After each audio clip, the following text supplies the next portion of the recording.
Quedó cargado el material nuevo de instrumentos, así ya no me olvido. Esta ya se está terminando, esta materia estaba viendo que quedan 3 clases nomás. Con la de hoy, ¿no?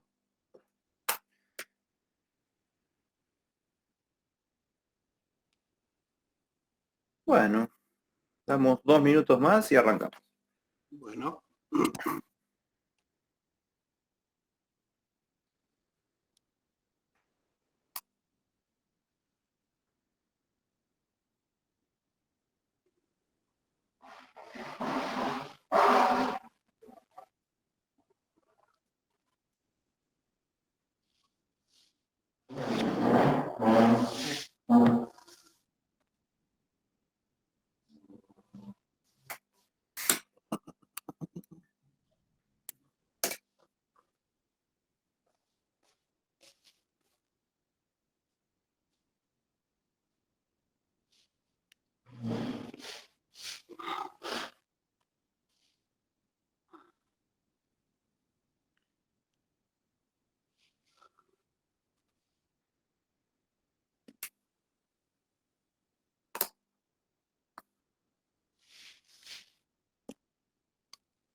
Cristian, Sí, diga. tengo una consultita. Aparte de las clases, Sí, ¿sos piloto? ¿Te dedicas a trabajo yo de soy piloto? instructor acá. Soy instructor acá en el Aeroclub.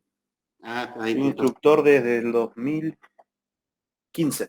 Yo me recibí de piloto privado 2011, 2012 era comercial y entre el 2013 y el 2014 terminé de juntar las horas, pero el problema es que hasta los 21 no puedes ejercer la de instructor. Entonces en 2015 pude sacar la de instructor y empecé a trabajar acá en el Aeroclub. Y con el tema de instructor, que tenés que sumar horas y Claro, una vez que te recibís, toda la licencia y las habilitaciones vienen caídas. Pueden tener su parte teórica obligatoria, obviamente, Ujú. y después por horas. Por ejemplo, la comercial son 200 horas y la de instructor son 500 horas, después de recibido de 500 horas. privado. Exactamente. Miércoles, Yo hoy por hoy tengo 3.800 horas. miércoles. Eh, Claro, eh, yo empecé a volar a los 17. Hoy tengo 30. perfecto. Un buen ritmo. Bueno, La idea es llegar a línea, lo que pasa que, como todo, como cualquier laburo, es caer en el momento justo y con las cosas que exige la línea o la empresa en ese exacto, momento. No siempre va a exactamente. ser así.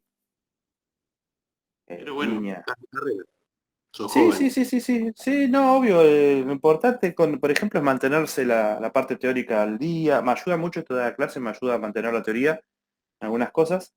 Claro, Y después los cursos, yo hago varios cursos al año que los tengo que renovar anualmente. Este año, por ejemplo, tuve que renovar el inglés, el de mercancías peligrosas lo tuve que hacer este año. ujú, Lo que es CRM, que es la administración de los recursos de la cabina. Hay cursos que son para currículum y para la empresa que los tenés que mantener constantemente. claro. Así que en eso estamos. Es lo que toca. Y después volando. Volar, volar, volar y volar. Acá yo, por ejemplo,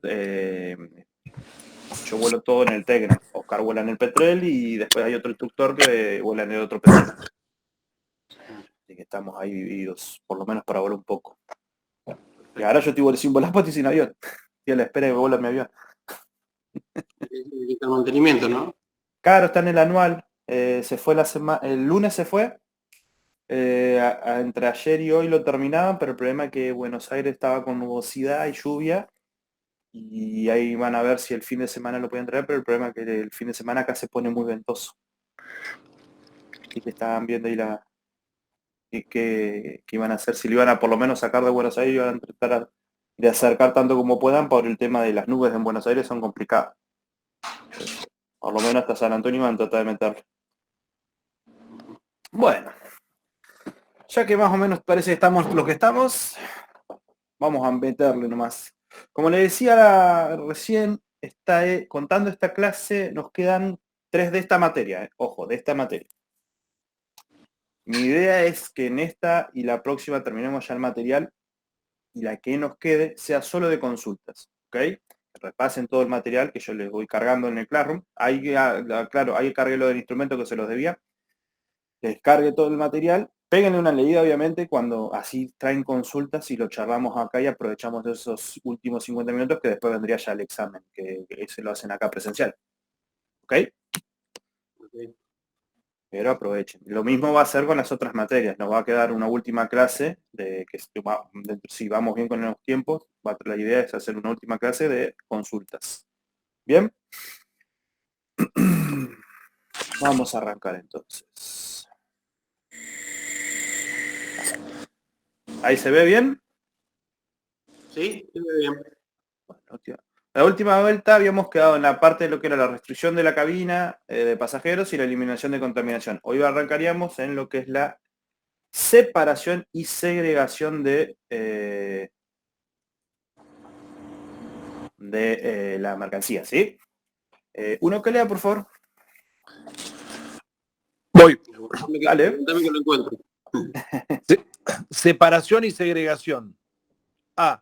Los bultos que contengan mercancías peligrosas capaces de reaccionar entre sí en forma riesgosa no deben estibarse en una aeronave juntas, ni en otra posición tal que puedan entrar en contacto en caso de que se produzcan pérdidas. B. Los bultos que contengan sustancias tóxicas e infecciosas deben ser estibados en una aeronave de conformidad con las disposiciones de las instrucciones técnicas. C. Los bultos de materiales radioactivos deberán estibarse en la aeronave de modo que queden separados de las personas, los animales vivos y las películas no reveladas, de conformidad con las disposiciones de las instrucciones técnicas.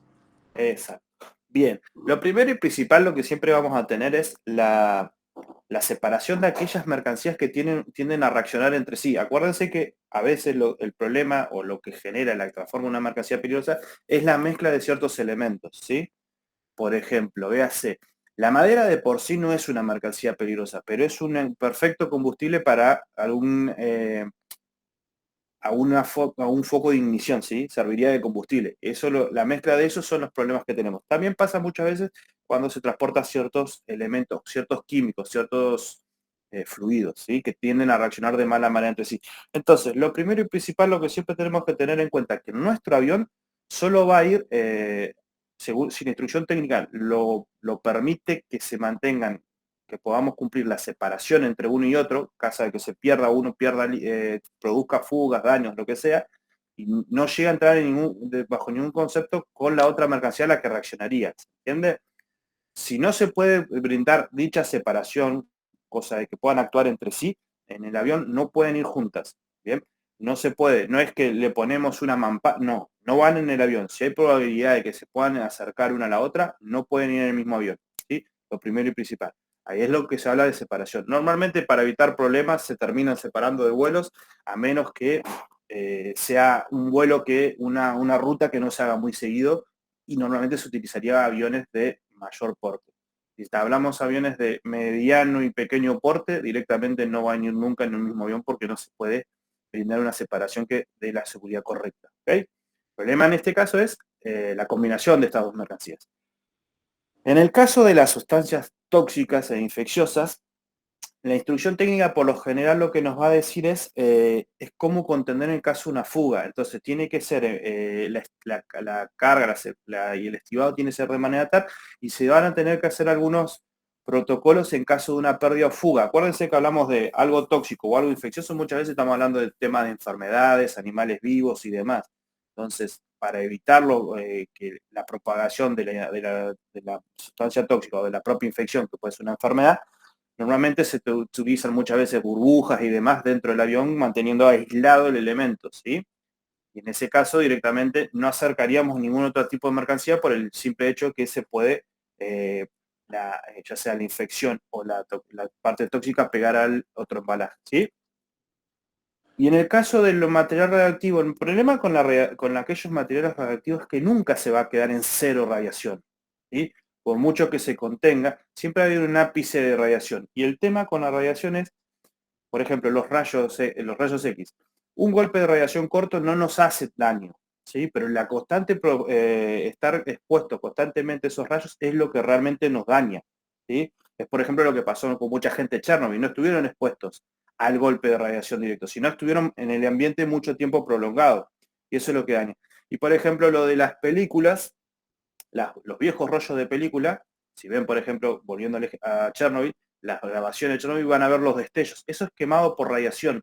Entonces, ¿por qué se hablaba de la película no puede estar cerca? Porque la quemaría y la dañaría. Y obviamente en la aeronave lo que tenemos que preocuparnos es que si llevamos animales no esté cerca de los animales porque lo matamos o lo podemos enfermar, y en las personas es exactamente lo mismo, la generación de tumores, ganglios, etcétera, etcétera, etcétera, la malformación del gen. ¿Ok?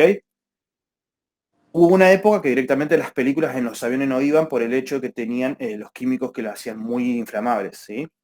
Entonces en los aviones están medianamente prohibidos. Pero entonces, en lo primero que tenemos que tener en cuenta es las mercancías con las que se pueden juntar o no, ¿sí?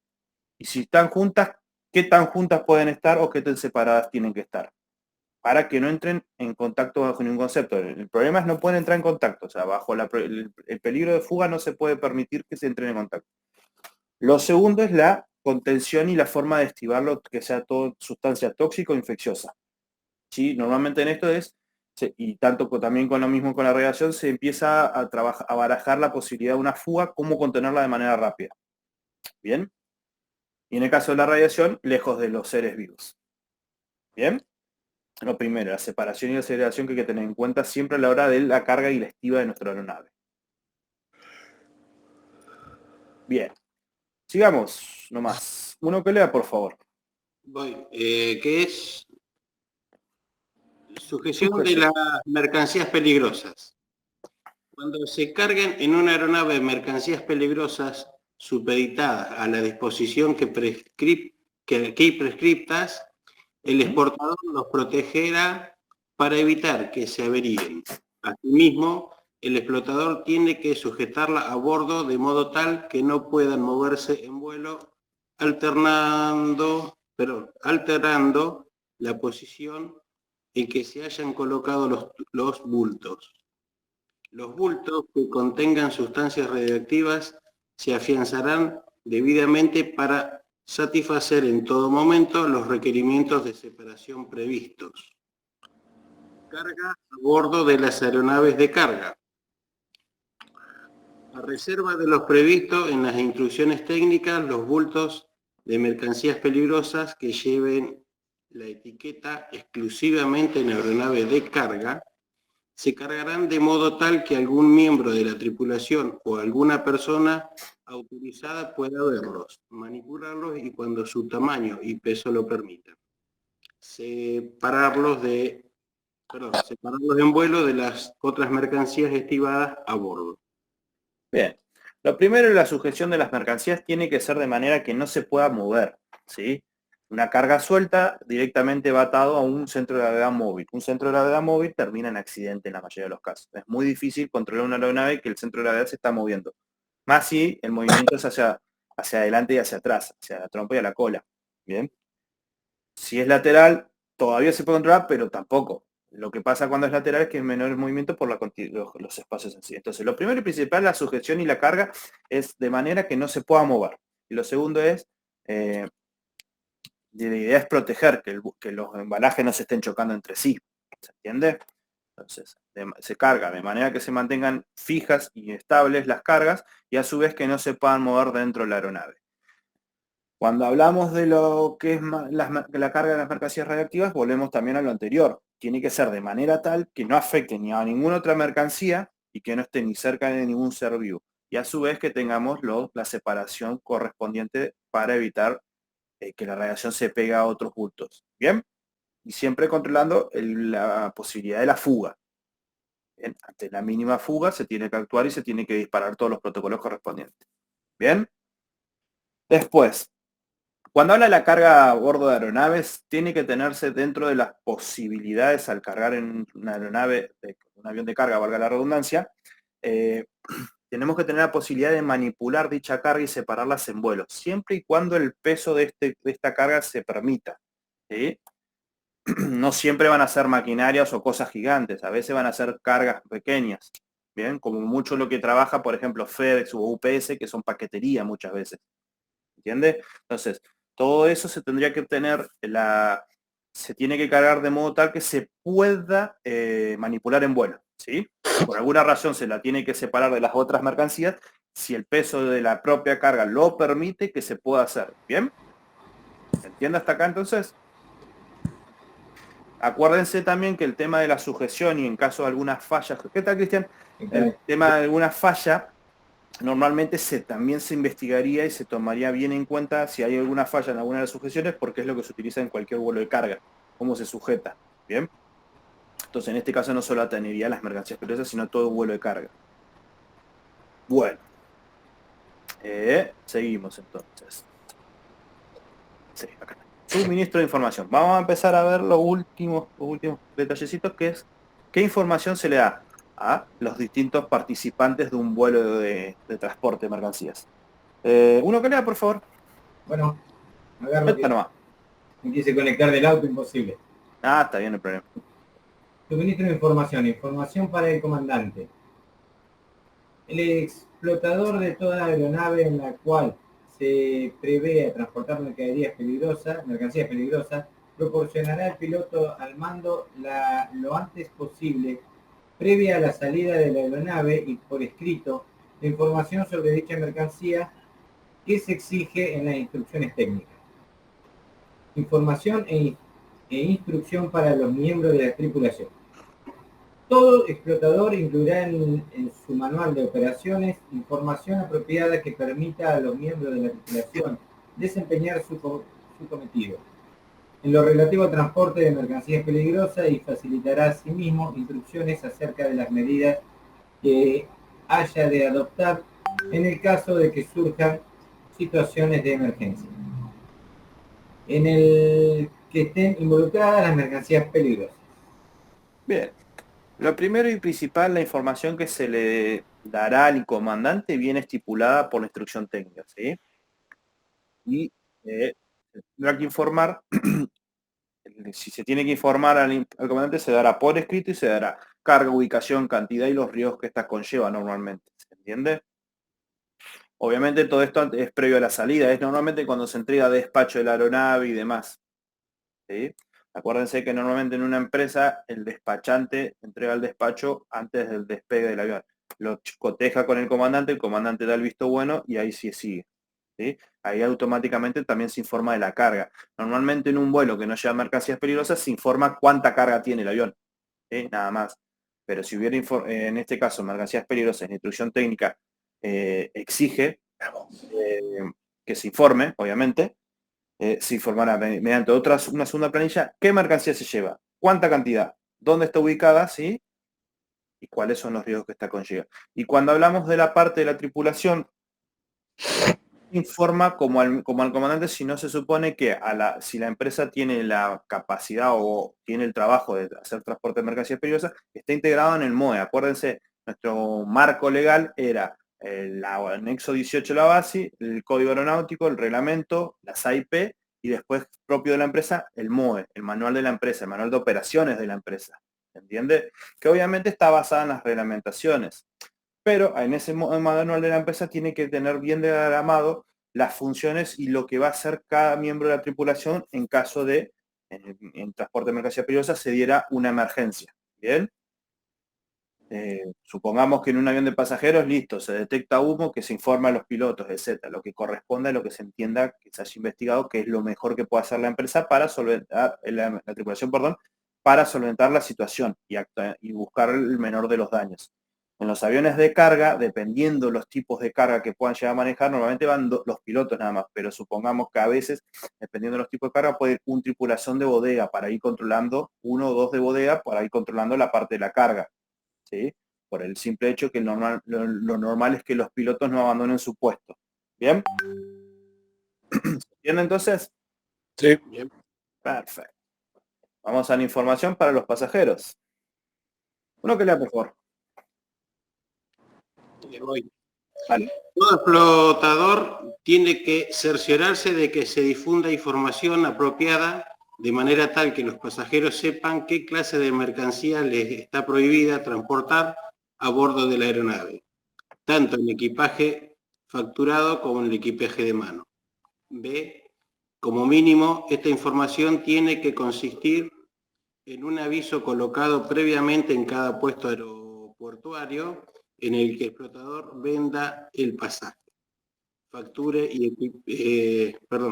equipaje en recintos de espera para los pasajeros previos al embarque. Esto es simple. ¿Vieron cuando sacan un pasaje en aerolínea que llega un correo para avisarle, te esperamos a bordo? Si siguen al fondo abajo, dice todo lo que no puede ir en el avión. ¿Sí?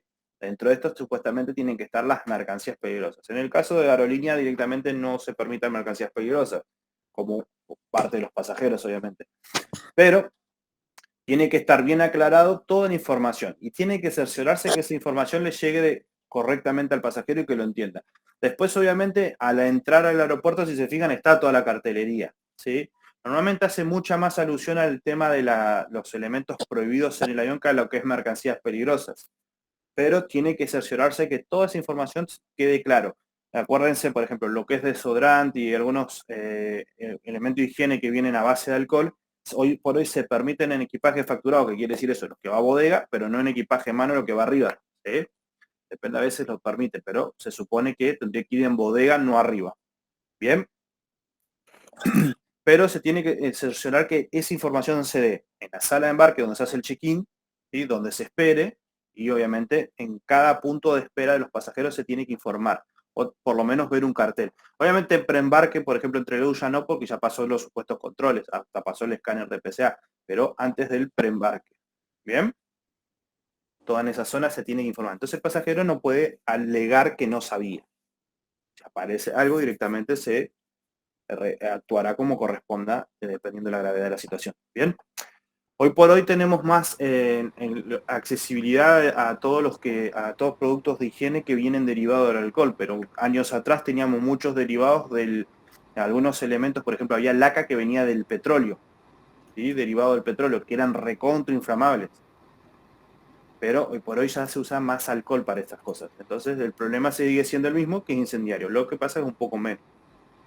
Bien, siguiendo. Vamos con la información para tercero y para autoridad aeroportuario. Uno pelea, por favor. Voy yo. Dale. Información para terceros. Los explotadores, expedidores y demás entidades involucradas en el transporte de mercancías peligrosas por vía aérea facilitarán a su personal información apropiada que le permita desempeñar su cometido en lo relativo al transporte de mercancías peligrosas y facilitarán, asimismo, instrucciones acerca de las medidas que haya que adoptar en el caso de que surjan situaciones de emergencia en las que se vean envueltas las mercancías peligrosas. ¿Se escucha? Sí, sí. Sí. Información del piloto para la autoridad aeroportuaria. De presentarse en vuelo alguna situación de emergencia, el comandante debe informar a la dependencia apropiada de los servicios de tránsito aéreo, para que ésta, a su vez, lo transmita a la autoridad aeroportuaria la presencia de mercancías peligrosas a bordo. Esta información deberá ser lo más completa posible, de acuerdo a la situación respecto de la identificación del producto, los riesgos, cantidad y ubicación de dichas mercancías. Bien. Lo primero que yo les pregunto, información para terceros. ¿Quiénes serían los terceros? Tripulación. Y nosotros que nos reportamos, ¿Cómo? la tripulación. Tripulación lo vimos recién, anterior, está en el MOE. ¿Quiénes son los terceros? A ver, ¿a quién se le cae una idea? Del aeropuerto. Fíjense, léanlo si quieren de vuelta. A ver si se les ocurre. No es tripulación porque ya tenemos piloto, como el comandante está informado y la tripulación está informada por el MOE del actuar, ¿no? Pero la información para tercero, por ejemplo, es toda la parte de rampa, ¿sí? Y el traslado entre la bodega y la terminal y la recepción del embalaje hasta el avión, ¿sí? Todo lo que es personal de tierra. Acá, todo lo que es personal de tierra. También hay que tener en cuenta que muchas empresas, no es tan normal, y más en este tipo de trabajo, pero hay empresas que tienen la parte de tierra totalmente tercerizada por una otra empresa, ¿sí? Acá, por ejemplo, en Argentina tenemos el ejemplo de Jet Cargo, que se encarga de la parte de tierra de Flybondi y JetSmart y LATAM. ¿Sí? Entonces, ellos no tienen personal de tierra en algunos aeropuertos, sino utilizan un servicio tercerizado. En el mismo caso, si se diera la situación de transporte de mercancías peligrosas en estas líneas, ¿no? Como digo, en Argentina no se da la situación mucho, por no decir que no se da, se tendría que informar también, ¿sí? Y el cómo actuar y demás, y toda la información correspondiente a la instrucción técnica que nos va a decir. Acuérdense, la reglamentación queda media abierta, pero la cierra poniendo la palabra instrucción técnica, ¿sí? Entonces, cada vez que no puede centralizar, porque el hecho de centralizar tendría que hacerlo por cada mercancía peligrosa que hay dando vuelta, pone la palabra instrucción técnica. Entonces, ¿qué hace? Tenemos el marco legal y adaptado con la instrucción técnica va para cada mercancía. ¿Bien? Parece que hay una gran variedad de mercancías peligrosas. Clases hay pocas, lo que pasa que dentro de esas clases la cantidad de mercancías son muchísimas. Entonces es imposible hacer una por una. Y van apareciendo cada vez más. ¿Se entiende? Entonces, para terceros se tiene que informar todo lo correspondiente a lo que diga la instrucción técnica para la parte del tratado de la mercancía. ¿Bien? Y la información para la autoridad aeroportuaria es la dependencia, la primera con la que nos vamos a comunicar en caso de una emergencia mientras hacemos el transporte, es con la torre de control, ¿sí? Ya sea con la FIR del espacio aéreo o una torre a la que estemos cerca. Y esa automáticamente, ese operador de control aéreo tiene que informar a la autoridad aérea, a la autoridad aeroportuaria competente, normalmente el jefe de aeropuerto. Y a ese jefe de aeropuerto y esa autoridad, en el momento, tiene que activar los servicios de emergencia. ¿Bien? Supongamos, viene un avión en emergencia 3LEU que viene con un transporte de mercancías pelosas. Se comunica mediante la torre y le informan. Bueno, la torre informa a la autoridad aeroportuaria, que es el jefe de aeropuerto o el que esté el segundo al mando. Esa autoridad tiene que automáticamente disparar los servicios con la ayuda de los controladores, tiene que preparar el recibimiento de esa aeronave que viene en emergencia y tiene mercancías peligrosas. Y así es, cuando se detecta esto, tiene que comunicarse, o el explotador tiene que comunicarse, como vamos a ver más adelante, y empezar a pasarse la información. Lo primero que se va a conocer es la información que tiene el comandante a mano, qué mercancías peligrosas tiene, ¿sí? Qué identificación de los productos, cuál es el riesgo que tiene, la cantidad y la ubicación en la parte del avión que esté. ¿Bien? Para el simple hecho de empezar a prepararse. Obviamente que ahora vamos a ver adelante, se termina cerrando. ¿Por qué? Porque el explotador tiene que brindar toda esa información en caso de emergencia de una manera y en caso de urgencia de otra. ¿Ok? Vamos a ponerlo. Acá está. ¿Sí? A ver, uno que lea, por favor. Ahí voy. Dale.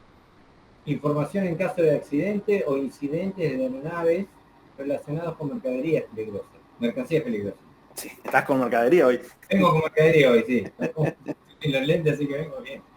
Tranquilo. En caso de un accidente, el explotador de una aeronave de transporte de mercancías peligrosas como carga facilitará sin dilatación al personal de emergencia que responda al accidente información relativa a la mercancía peligrosa extraída en la información por escrito proporcionada al comandante. En caso de un incidente, el explotador de una aeronave que transporte mercancías peligrosas como cargas facilitará al personal de emergencia que responde, ¿esto qué? Bueno, previo servicio es parecido. Relativa a la mercancía peligrosa extraída de la información, claro, por escrito proporcionada al comandante. No. Bien. Vamos. Y el último. Deber de notificación. Todo explotador está obligado a notificar cualquier accidente o incidente con mercancías peligrosas a la autoridad aeronáutica del estado de explotador y del estado donde haya ocurrido el mismo, conforme a los requisitos de notificación que dichas autoridades establezcan. Bien, lo primero que cambia entre el accidente y el incidente es la obligatoriedad de informar, ¿sí? ¿Saben cuál es la diferencia entre un accidente y un incidente? El incidente es menor. Sí, No, ¿Diego? No, se me ocurría que el incidente es ocasionado. ¿Y el accidente? No, se me ocurría que el incidente podía ser adrede. En realidad, Ambos dos pueden ser ADE. Si se fijan en aeronáutica hay accidentes que pasan por errores de piloto y hay cosas que se han hecho mal y que terminan en accidentes. Siempre tómenlo así. Tomen como un accidente, como una cadena de errores. ¿Bien? Desde la base, que es lo que se investiga. Se va bien atrás para investigar esa cadena de errores. El accidente es cuando la cadena se completó. ¿Sí? Fueron errores sucesivos hasta que termina el accidente. El incidente es cuando por suerte se corta esa cadena. Pasa algo que la corta, evitando el accidente. Y como decía Walter, el daño es un poco menor, las consecuencias son menores, en algunos casos, ¿sí? El daño del avión puede ser desastroso en ambos casos, pero la pérdida de vida es lo que termina dando la importancia. Acuérdense siempre o tengan siempre en la cabeza el orden de prioridades para un piloto. El orden de prioridades para un piloto siempre va a ser pasajeros, ustedes, el avión. ¿Sí? El avión nunca va a ir arriba ni de ustedes ni del pasajero. ¿Bien? Lo primero que siempre tienen que buscar salvaguardar es la vida de sus pasajeros, la suya después y la del avión por último. ¿Sí? Si hay que reventar el avión contra el piso, pero se salvan los dos, está bien hecho. Nadie les va a decir nada. ¿Sí? Si matan a su pasajero por salvar el avión, van presos de cabeza. ¿Bien? Acuérdense, nosotros somos penalmente responsables de nuestros pasajeros, porque es la gente que termina confiando en nosotros. ¿Bien? Pero bueno. En el primer caso, en el caso de accidentes, se tiene que informar sin dilación y de manera lo más completa, ¿sí? Y que nace de la información que viene del comandante. Fabio, casi. Hola, Fabián. Está muteado. Hola chicos, ¿cómo les va? Muy bien. Hola, ¿cómo estás? Hola, ¿qué tal? Sigan tranquilos, yo estoy tomando asistencia. Dale. Y tiene que ser lo más completo, ¿por qué? Por el hecho de que el personal que va a atender esta emergencia tiene que saber con qué se va a encontrar y qué puede hacer y qué no. Acuérdense que teníamos una mercancía peligrosa que su reacción era al mojarse, ¿bien? Los sistemas de emergencia en el aeropuerto normalmente tienen, obviamente, agua a los bomberos y la espuma retardante. Si alguna de las dos no se puede utilizar, tiene que saberse de antemano, ¿bien? Porque normalmente cuando hay un accidente hay fuego en un avión. Es muy raro que haya un accidente y no haya fuego por el combustible volátil y por las altas temperaturas que mantienen las turbinas. Acuérdense que las toberas de un 37 o de un avión de línea andan arriba de los 1000 grados, 1200 grados andan la salida de los motores, ¿entiende? Entonces lo primero y principal que tiene que saber es con qué se va a encontrar. Y después obviamente si hay material radioactivo, si hay material infeccioso, por el tema de la protección, ¿sí? Si no termina la situación como le pasó, por ejemplo, a los bomberos que atendieron el reactor de Chernobyl, ¿sí? Que terminaron todos muertos por no saber con qué se encontraban. ¿Entiendes? Claro. Después en el incidente es lo mismo, el daño es muy probable que el avión esté entero, que no pase nada, pero hay que atender una situación. Por algo el avión tuvo que aterrizar, algo pasó, ya sea una fuga, una pérdida, un daño, ¿sí? O un fuego. En un incidente puede haber fuego, ¿bien? Y entonces volvemos a la misma situación. El personal se va a acercar a un avión y tiene que saber con qué se va a encontrar en esa situación. ¿Bien? Acuérdense que siempre el tema muchas veces en el rescate se evalúa la situación. Siempre es preferible un muerto que dos. ¿Bien? Arriesgar la vida del rescatista o conseguir que el rescatista se termine matando por intentar salvar a alguien nunca va a ser un buen resultado. ¿Sí? Se ve mucho en las costas, en la época de verano. Si hay bandera roja, el guardavidas tiene totalmente la potestad de no meterse al mar a salvarte, porque está la probabilidad que se ahogue el guardavidas con ustedes. ¿Entiendes? Es lo mismo con el tema del rescate en aeronáutica. Por ejemplo, cuando desaparecieron el avión brasilero que andaba por acá el año pasado, hubo un tiempo que no se pudo salir por dadas las condiciones no servían para la búsqueda y obviamente no era peligroso salir a volar. ¿Sí? Entonces directamente se tuvo que esperar para no arriesgar a la gente. ¿Entiendes? Después el tema del deber de notificación, el explotador tiene que informar a la autoridad de su propio país, obviamente, y si esto se dio en espacio aéreo de otro país, también a esa autoridad. ¿Sí? Acuérdense que la autoridad del país del explotador nace también de la bandera en la que esté el avión registrado. Si el avión es Lima Víctor, que es argentino, se tiene que informar a Argentina. Y si el incidente pasó en Uruguay o en Brasil, se informa en Uruguay. ¿Entiendes? Y la investigación parte y se termina haciendo en conjunto muchas veces. ¿Bien hasta acá? ¿Vamos bien? Sí. Perfecto. Vamos a la parte de las sanciones. Uno que lea, por favor.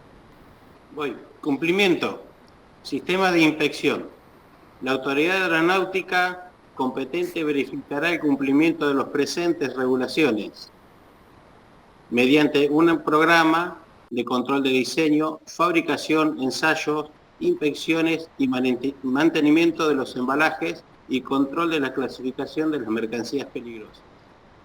Sanciones a el expedidor o explotador que incurriera en el incumplimiento de sus obligaciones conforme a lo previsto en el anexo 18 o ACI, sus instrucciones técnicas y las enmiendas a los mismos será posible de las sanciones previstas en el artículo 208 del Código Aeronáutico de la Nación Argentina, Ley 17.285. Sus modificaciones y reglamentaciones sin prejuicio de la responsabilidad penal que pudiera derivar en el hecho constituirá delito. Nota. Artículo 3 del Derecho 2416/85. Y B. La tramitación de las faltas en que incurrirá todo expedidor o explotador se iniciará mediante un acta de constatación de infracción aeronáutica. Bien. Lo primero y principal, se supone que la autoridad aeronáutica de los distintos países se tendría que hacer, encargar de generar un sistema de inspección que normalmente se hace mediante la auditoría, ¿sí? Por ejemplo, el Aeroclub Trelew. El Aeroclub Trelew tiene varias auditorías normalmente al año, que es la auditoría por la escuela propia, ¿sí? La parte teórica, la auditoría de los aviones, la auditoría de la pista, la auditoría de la infraestructura, ¿sí? Que vienen a cotejar lo que vimos en el reglamento, que la ANAC se supone que tiene que corroborar que todo en la parte aeronáutica se dé de manera correcta. En el caso nuestro tenemos la auditoría de la escuela, que es lo que vienen a chequear es que lo que le estamos enseñando es lo que corresponde. Y después de los aviones se viene a chequear que los aviones están en regla, más en el caso de los aeroclubes, que tenemos, por ejemplo, aviones escuela, ¿sí? Que vuela gente que no voló nunca. Entonces, la reglamentación de un avión escuela es muy severa en algunos casos, mucho más que en otro, que hasta el propio LIN. ¿Entiendes? Entonces, en el caso del transporte de mercancía, se tiene que chequear todas las etapas, ¿sí? Por eso empieza a hablar del control de diseño, de la fabricación del ensayo, ¿sí? De la parte del embalaje, la inspección y mantenimiento de los embalajes, el control y clasificación de las mercancías peligrosas, después obviamente viene la parte de la estiba, la carga, que todo se haga, y obviamente que los manuales de operación estén al día y que los manuales de operación cumplan con el mínimo de la reglamentación. Acuérdense, una empresa puede exigir más de lo que pide la reglamentación, nunca menos, ¿sí? La base es la reglamentación, en nuestro caso el Código Aeronáutico y el reglamento, que vienen del anexo 18, ¿sí? De ahí para arriba puedo pedir lo que quiera, puedo pedir, dice que se puede llevar, supongamos, ¿no? 6 barriles de crudo en un avión, listo. No, mi empresa va a llevar solo hasta 3, ¿sí? Ahí sí, pero no puedo decir llevo 10, ¿entiendes? Entonces todas esas cosas tienen que ir controlando el sistema de inspección de la propia autoridad, en este caso la ANAC. Bien. Y en el caso de las sanciones, parte del anexo 18 está en el reglamento, pero obviamente, ¿cuál es el tema? La ley aeronáutica está en el Código Aeronáutico. Entonces, en el artículo 18 va a aclarar de dónde parten las sanciones. Bien. Y toda sanción va a partir de la tramitación de un acta de infracción. Bien. Dependiendo el nivel de gravedad, puede ser plausible de terminar derivando un delito penal. Ahí entra la justicia y ya pasamos al Código Penal como siempre, ¿sí? Se terminan juntando. Pero obviamente podemos tener infracción por una falta leve, ¿sí? Donde la repetición nos vuelve reincidentes y ahí empiezan las sanciones también en la parte aeronáutica. Las sanciones en la parte aeronáutica, dependiendo de la parte que sea, puede ser suspensión de licencia, inhabilitación para la operación del transporte de mercancías peligrosas, se saque la habilitación para la empresa comercial, ¿sí? Sanción para los pilotos, sanciones económicas y obviamente terminan en la cárcel, ¿sí? O la prohibición totalmente, y la prohibición obviamente de desarrollar la actividad. Bien, entonces dependiendo que hagamos bien o mal, van a ser de un acta de infracción, donde se informa, esto es lo que pasó, y se investigará. Si termina siendo un delito, alguien va preso, ¿sí? Y normalmente son los responsables, pero todo el escalafón se va a llevar un toque, ¿sí? Si le erró un operador, ¿por qué le erró ese operador? Y el inspector, el supervisor de ese operador, ¿por qué hizo esto? Y así, va a ir subiendo, va a ir subiendo y subiendo. Siempre va La investigación en aeronáutica, bueno, lo normal sería en cualquier caso, pero la investigación no se queda en el hecho, sino va para atrás y busca por qué se produce el hecho. También a la hora de la sanción, ¿bien? Para evitar la repetición y el incumplimiento futuros, ¿bien? Bueno, vamos a ir viendo lo que sería ya lo último de este material, ojo, queda uno más, que sería la parte del etiquetado. ¿Se acuerdan que en la primera clase vimos un poco cuáles eran las clases? La clase 1 era la de los explosivos, y si se fijan, las 6 subdivisiones lo que va variando es, en los primeros 3, es el riesgo que tiene. La primera, la de 1.1, el problema que tiene que son explosivos, o sustancias, obviamente, artículos o sustancias, con riesgo de detonación masiva, o sea, la detonación es realmente grande. En el segundo, el problema no es el riesgo de detonación masiva, sino el riesgo de proyección. Muchas veces entra acá la parte que es la munición en sí. ¿Entiende? El riesgo de esta es, al detonar, más que la explosión, es que va a largar metralla para todos lados. ¿Sí? O esquirlas. La siguiente, el principal riesgo, aunque tenga un menor riesgo de explosión o de proyección, es el que genera fuego. ¿Sí? Lo primero y principal que tenemos con este tipo de explosivos es que son incendiarios, generan fuego, son fuente de ignición. ¿Entiendes? Que después tenga algún otro riesgo, es otra historia, pero nuestro riesgo principal en este caso va a ser la parte del fuego. Después empezamos a ver elementos que entran catalogados como explosivos, pero si se fijan empiezan a tener. El primero no tiene riesgo, tiene un riesgo insignificante, pero sigue entrando como categoría de explosivos, siguen siendo explosivos en base. Las siguientes son aquellos que son insensibles, o sea que difícilmente puedan que detonen, pero si llegara a darse la detonación nos va a generar una explosión masiva. Y en la 1.6 son insensibles que no tienen riesgo de explosión masiva, pero siguen teniendo el riesgo de incendio o el riesgo de proyección, ¿sí? Entonces, si se fijan, al principio tenemos una variación de tipos de riesgos principales, con otros detalles obviamente, pero después empezamos a tener la posibilidad de que detonen o no, o de la posibilidad de que generen riesgos grandes a la aeronave. Siguen todos entrando en lo que sería considerado explosivos. Normalmente esto en nuestros aviones no se vería. ¿Qué ibas a decir, Cristian? No, disculpame, pensé en voz alta, no sé qué tenía. El micrófono Bueno, que ¿no? se atenúa, va de mayor a menor, de explosivo a... Claro, de la 1.416 ya bajamos el nivel de riesgo, pero sigue entrando todo en lo que es categoría de explosivos, por eso siguen entrando en este etiquetado. Después tenemos, como habíamos visto, la clase 2 que eran los gases, y estos se dividían en 3, ¿sí? O sea, lo que es gas inflamable, ¿sí? Obviamente cualquier gas inflamable que con aire forma una mezcla inflamable, valga la redundancia, ¿sí? Por ejemplo, un gas inflamable, ¿cuál es? El butano. Exactamente, el gas metano, ¿ok? Y después tenemos lo que es no tóxico y no inflamable, y el ejemplo más claro siempre es el oxígeno.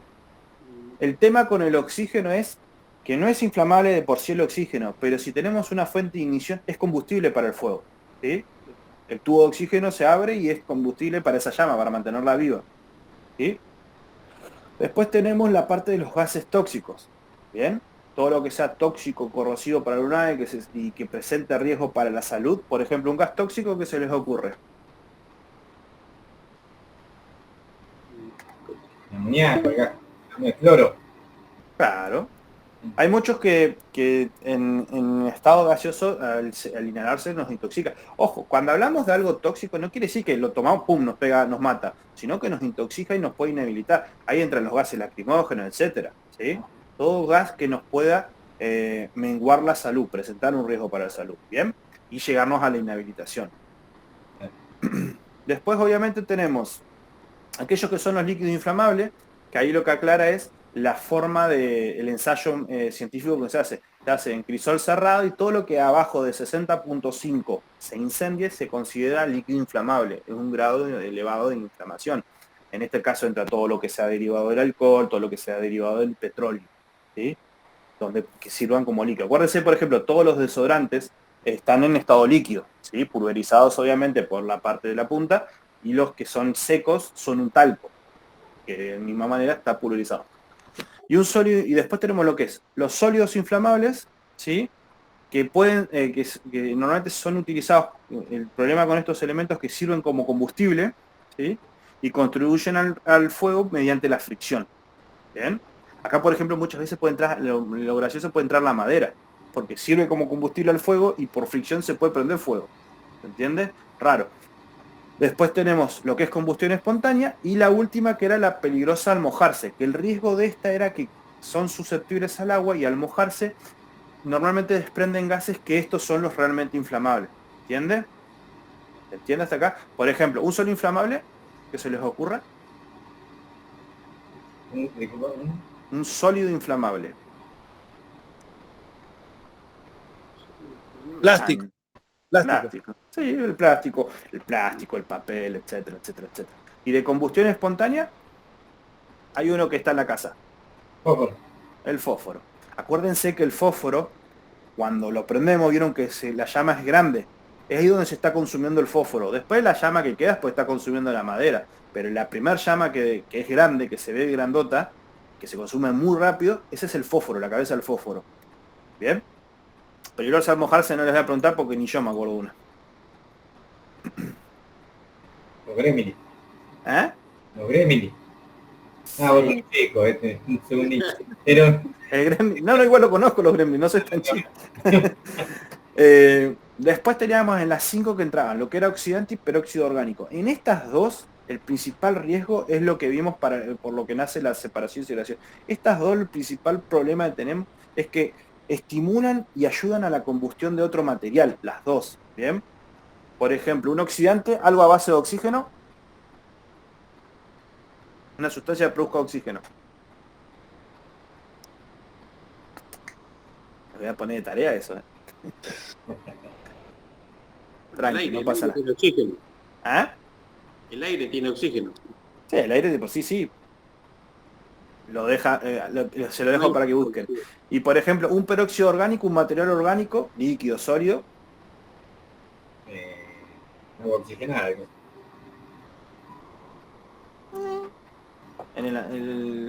En este puede entrar muchas veces el abono. Sí, el abono que libera. El fertilizante que libera el metano en muchos casos. Bueno, vamos a los que están quedando, así ya los libero. Después tenemos en la 6, lo que tenemos que tener en cuenta en la categoría 6, si se fijan son parecidos, pero cuando hablamos de tóxico tenemos la calavera y cuando hablamos de infecciosos tenemos el símbolo del biohazard. ¿Sí? Entonces tenemos que tener bien atento porque así podemos ver con qué estamos tratando. Lo tóxico es aquello que al inhalarse o tragarse o absorbido a través de la piel, acuérdense que la piel es permeable, nos puede intoxicar a nosotros, ¿sí? Menguando nuestra salud en mayor o menor medida, ¿sí? Y lo infeccioso es aquello que contenga, que se crea que contenga patógenos, ¿sí? Y que pueda generar enfermedades, tanto a los humanos como a los animales. Por ejemplo, muchas veces en sustancias infecciosas se da la situación del transporte de animales vivos con alguna enfermedad para su investigación, ¿sí? Para el desarrollo de cierta vacuna. Por ejemplo, muchas veces se da en el traslado de algunas ratas y demás, por ejemplo, cuando se dio el brote de hantavirus y demás, que no hay vacuna, obviamente, pero se trasladan en algunos donde se conoce que hay un foco para ver y entender por qué se genera esa enfermedad. Hoy por hoy tenemos, se está investigando mucho lo que es la gripe aviar, que está matando a los pingüinos y a los lobos marinos acá en la costa. ¿Entiendes? Acuérdense que, por ejemplo, el COVID supuestamente nació porque un chino se clavó un murciélago.